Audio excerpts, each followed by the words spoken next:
Welcome back to my YouTube channel. मैं हूँ प्रिया।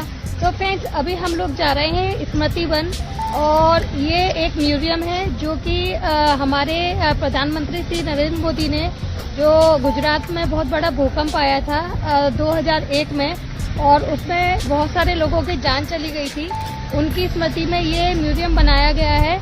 तो इसमें बहुत सी चीज़ें हैं देखने के लिए। तो अभी मैं ये म्यूजियम देखने जा रही हूँ।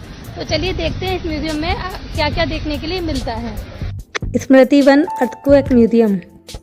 ये संग्रहालय तत्कालीन मुख्यमंत्री और अब भारत के माननीय प्रधानमंत्री श्री नरेंद्र मोदी जी का भी ड्रीम प्रोजेक्ट था।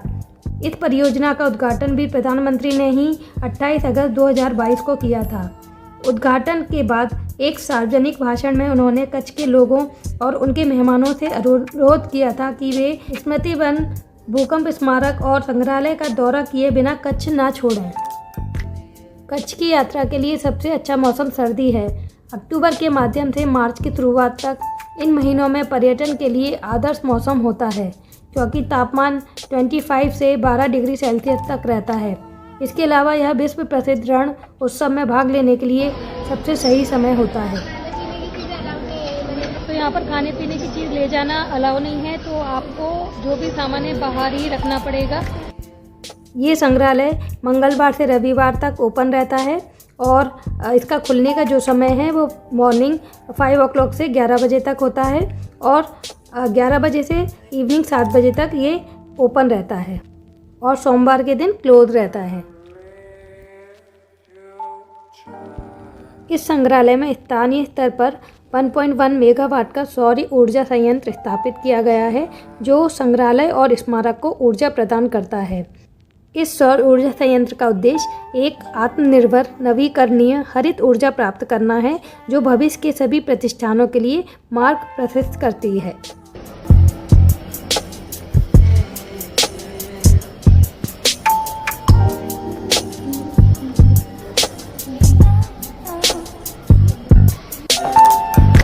क्या नाम है आपका? ध्रुविका। हाँ याद भूल गई मैं तो। क्या देखने आए हो यहाँ पर? क्या देखने आए हो? जल्दी बोलो, रील खत्म हो जाएगी। म्यूजियम। अच्छा, अभी सही से बाय करोगी? गुजरात की खूबसूरत धरती में आश्चर्य और विस्मय की कभी कमी नहीं रही। राज्य को घेरने वाले कृषि योग्य खेतों और जंगलों की विशाल श्रृंखलाएं देखने लायक किसी आश्चर्य से कम नहीं है।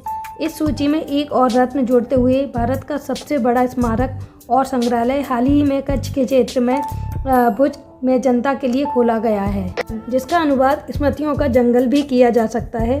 आधुनिक भारत में अब तक बनाए गए सबसे बड़े स्मारक और संग्रहालयों के रूप में सुशोभित है, जो 470 एकड़ से अधिक क्षेत्र में फैला हुआ है। स्मृति वन भूकंप संग्रहालय का आकार 11,500 वर्ग मीटर में है, जिसमें 7 अलग अलग ब्लॉक हैं, और उनमें से हर एक अद्वितीय, शैक्षिक, इंटरैक्टिव और विज्ञान कथा से कुछ अलग है। 7 दीर्घाओं में शामिल है। पुनर्जन्म। यहाँ हम इतिहास के साक्षी हैं।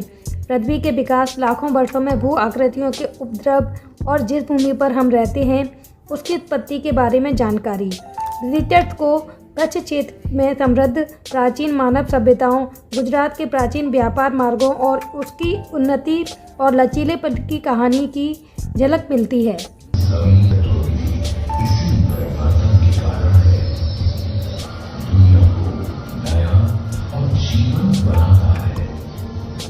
निर्धारित करता है तो न्याय का होगा।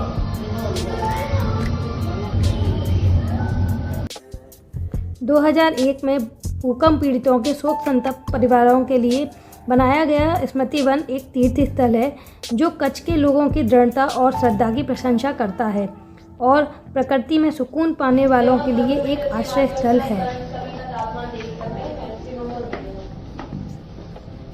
ऊपर की तरफ आप जो चित्र देख रहे हैं वो हवा की गति दर्शाती है। जिस तरह हवा ज्यादा चलती है ये इसके विरुद्ध दिशा में मूवमेंट करती है।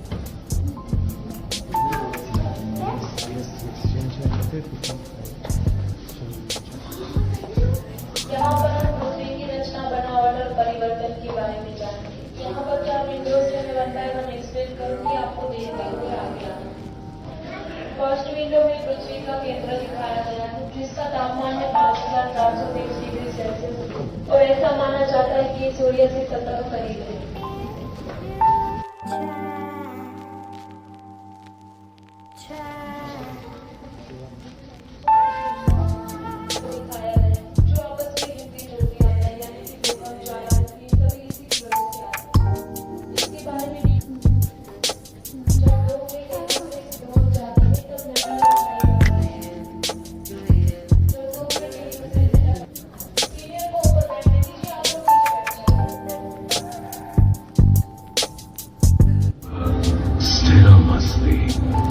परिवर्तन शाश्वत है।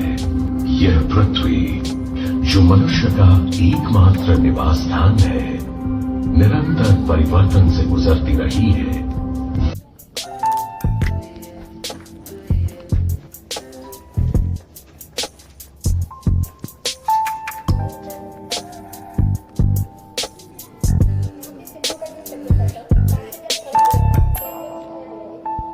स्मृति वन भूकंप स्मारक में 50 चेक डैम जलाशय हैं, जिन पर 2001 के भूकंप के लगभग 13,000 पीड़ितों की नाम पट्टियां लगी हैं। इसके साथ ही जलाशयों के आसपास के जल स्तर को रिचार्ज करने के लिए सावधानीपूर्वक योजनाबद्ध किया गया है, जिससे आसपास के जंगलों को जीवन मिलता है और इन जलाशयों में इस्तेमाल की गई चट्टानों और उनकी दरारों के भीतर से नए जीवन के विकास के लिए नींव का काम करेंगी।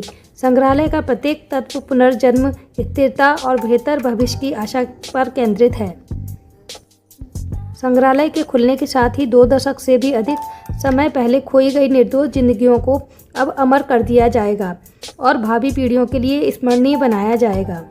एक पारिस्थितिक रूप से टिकाऊ, ऐतिहासिक रूप से गहन और संवेदी रूप से समृद्ध तरीके से, ताकि भावी पीढ़ियों की व्यक्तिगत और सामूहिक सांस्कृतिक वृद्धि हो सके।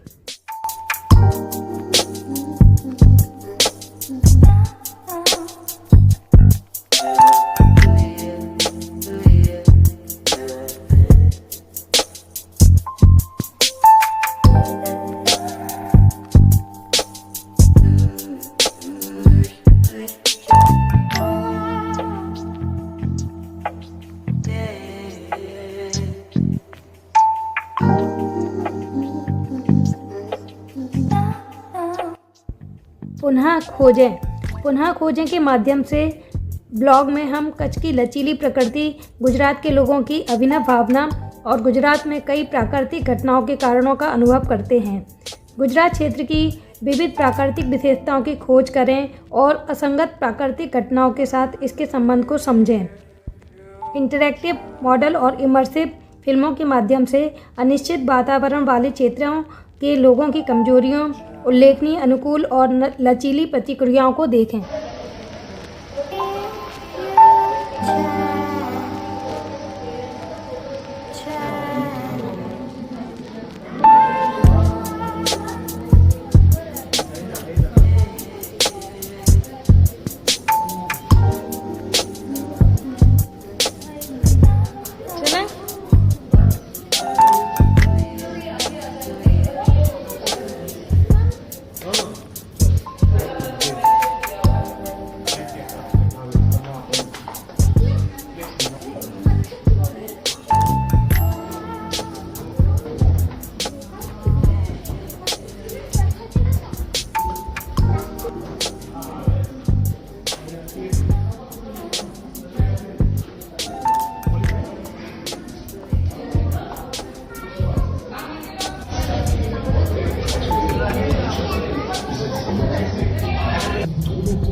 पुनर्स्थापित करें। सभी क्षेत्रों के लोगों का जीवन भूकंप में किसी न किसी तरीके से प्रभावित हुआ था। यहाँ हम 2001 के भुज भूकंप की दुखद घटनाओं को याद करते हैं। इनमें उनके बाद की गई तत्काल बचाव और राहत गतिविधियों को भी प्रस्तुत किया गया है।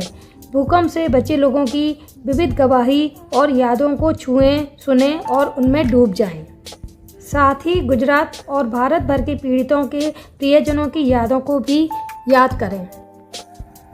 भारतीय इतिहास की सबसे भयावह आपदाओं में से एक 2001 में गुजरात में आए भूकंप ने पूरे देश को झकझोर कर रख दिया था।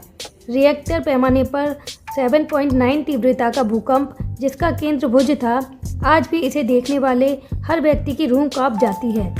संख्या के लिहाज से इसने अकेले कच्छ जिले के कुल 15,23,562 लोगों को प्रभावित किया था, जिसमें लगभग 12,932 लोग मारे गए थे और 890 गांव प्रभावित हुए थे। भोजन और पानी की आपूर्ति के अलावा इसने घरों में राशन और अन्य आवश्यक वस्तुओं के भंडार को भी नष्ट कर दिया था। मंदिर और ऐतिहासिक इमारतें नष्ट हो गई थीं। हालांकि दुखद तत्व उस ठोस नुकसान से परे हैं जिसे मापा या देखा जा सकता है। यह आपदा ऐतिहासिक है क्योंकि इसका मानसिक, भावनात्मक और शारीरिक रूप से जीवित बचे लोगों पर प्रभाव पड़ा। जब इसे 1819 के कच्छ के रण भूकंप से जोड़ा गया तो इसने और भी अधिक ऐतिहासिक महत्व प्राप्त कर लिया। भूकंप का पूरे गुजरात पर बहुत बड़ा असर पड़ा, लेकिन सबसे प्रभावशाली बात यह है कि वे इससे उबरकर कैसे उभरे हैं। गुजरात देश के सबसे अच्छे राज्यों में से एक बनकर उभरा है और इसका श्रेय इसके लोगों के साहस और सरकार के दृढ़ संकल्प को जाता है।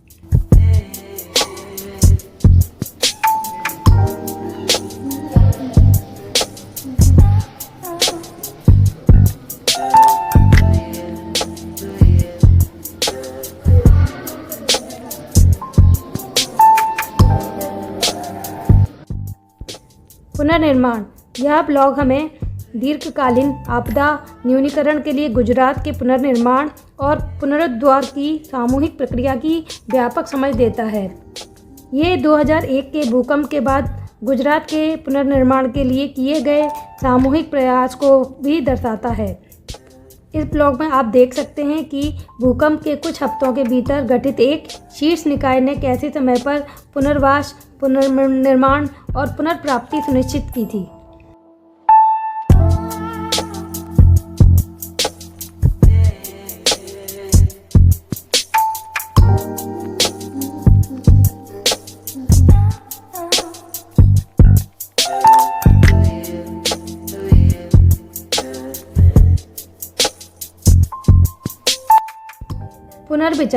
पुनर्विचार ब्लॉग हमें सिखाता है कि वैश्विक आपदा प्रतिक्रिया के ज्ञान और खेलों तथा संवादात्मक गतिविधियों के माध्यम से तैयारी के उपायों के बारे में जानकारी। प्राकृतिक घटनाओं के प्रति भारत की संवेदनशीलता, विभिन्न भौगोलिक क्षेत्रों में विभिन्न प्राकृतिक खतरों और हम खुद को कैसे तैयार कर सकते हैं, इसके बारे में हमें जानने का अवसर मिलता है। आपदा के बाद के प्रबंधन के भावनात्मक और मनोसामाजिक प्रभावों को साक्षात्कारों और प्रथम व्यक्ति अनुभवों के माध्यम से यहाँ पर प्रलेखित किया गया है।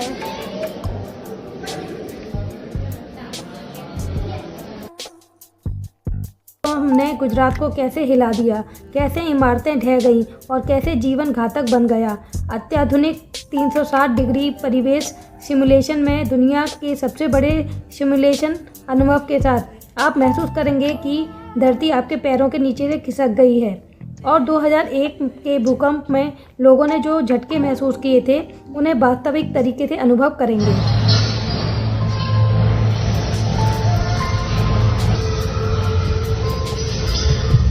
आया भूकंप, आ गया आ गया आ गया आ गया आ गया आ गया।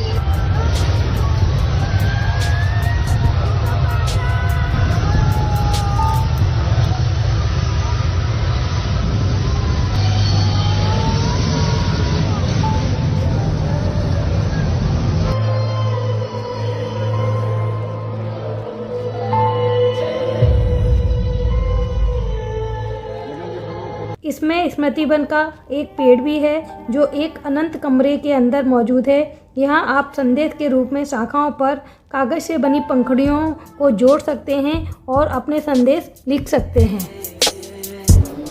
क्या बनाया है रे?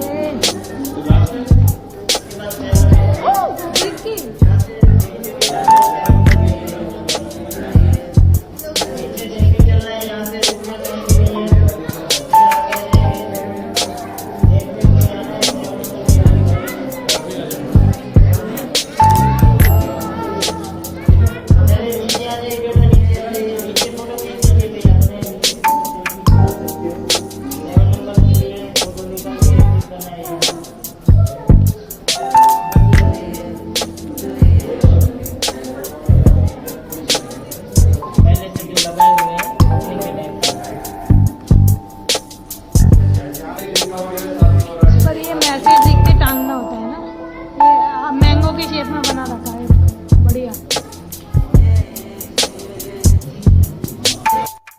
नवीनीकरण रिन्यू, ये गैलरी विजिटर्स को इस त्रासदी में अपनी जान गंवाने वाले लोगों के प्रति अपनी श्रद्धांजलि अर्पित करने और अपने प्रियजनों को याद करने तथा उन्हें अपनी यादों में एक प्रकाश भावना के साथ रखने के लिए डिज़ाइन की गई है।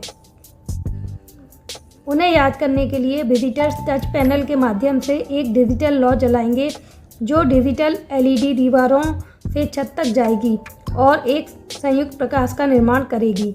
ये भारत में एक ही स्थान पर अब तक लगाई गई ऑप्टिकल फाइबर सेंसर आधारित लाइटिंग की सबसे अधिक संख्या है। लुभावनी और देखने लायक दृश्य होता है।